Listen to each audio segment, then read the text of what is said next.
Imagine you walk into a bank and you're approved for a loan, $250,000 for a house. The banker types a number into your account, and just like that, it's there, $250,000. Now here's the strange part. Nobody walked to a vault, no one's savings got smaller, no cash was moved. A moment ago, that money did not exist, and now it does. So where did it come from? Today, the machine underneath the thing we use every single day, money, and how a bank makes it, quite literally, out of thin air. Most of us carry a picture in our heads of how a bank works.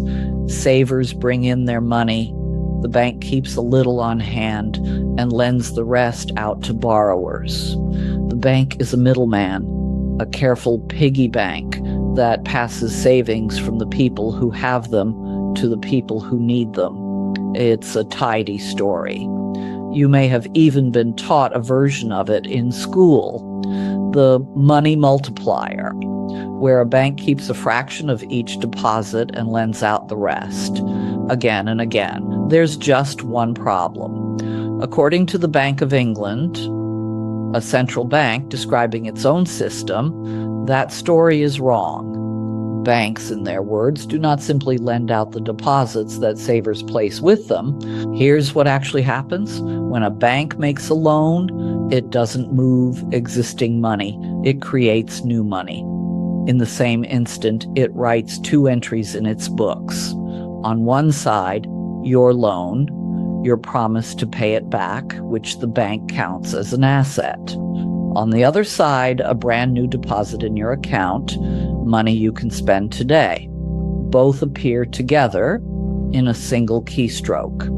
The Bank of England puts it plainly. Whenever a bank makes a loan, it simultaneously creates a matching deposit.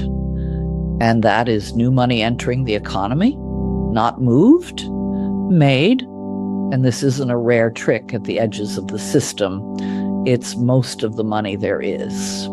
In the United States, of the roughly $23 trillion of money in the economy, only about $2.5 trillion is physical cash, notes and coins. That's just over a tenth. The other 90% exists as digital deposits, numbers in accounts, and the bulk of it was created exactly like this by banks making loans. Now you might be thinking, hold on, doesn't the bank need reserves? Doesn't it have to keep a fraction of everything on hand? That's the old rule, the fractional reserve.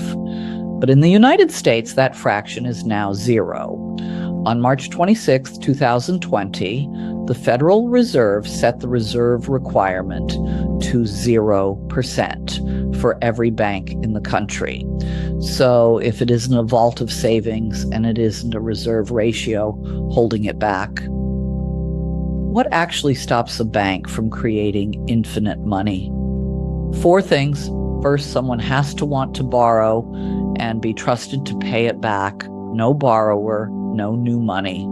Second, the bank needs its own capital and has to stay profitable because every loan is a risk it's taking. Third, when you spend that new deposit, the bank has to settle up with other banks, so it still needs real reserves to move money across the system. And fourth, above all of them, sits the central bank, setting the interest rate that makes borrowing cheap or expensive, and with it, how much new money the whole economy wants to create. Money creation isn't throttled by a pile of cash in a basement. It's throttled by the price of credit. And there's a mirror image to all of this that almost no one talks about.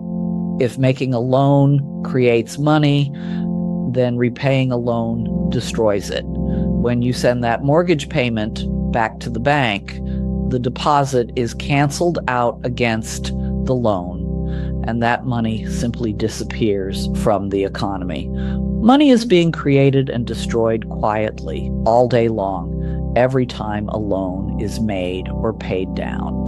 So step back and look at the machine. Money isn't a fixed pile of coins that banks pass from hand to hand. It behaves more like electricity in a wire. It appears when credit flows, and it's gone the moment the debt is settled. The thin air isn't a con, it's the design. But keep one thing in mind. A bank creates money, not wealth. Every new dollar of deposit it conjures is matched to the penny by a new dollar of debt someone now owes. The economy didn't get richer.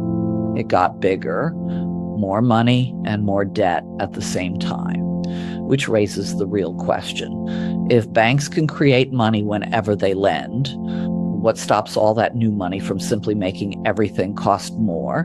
Where does it actually go, and why do prices rise? That's next time on Monetary Mechanics. One note.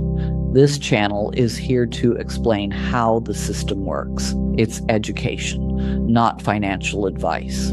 If it made the machine a little clearer, subscribe, and we'll keep taking money apart, one piece at a time.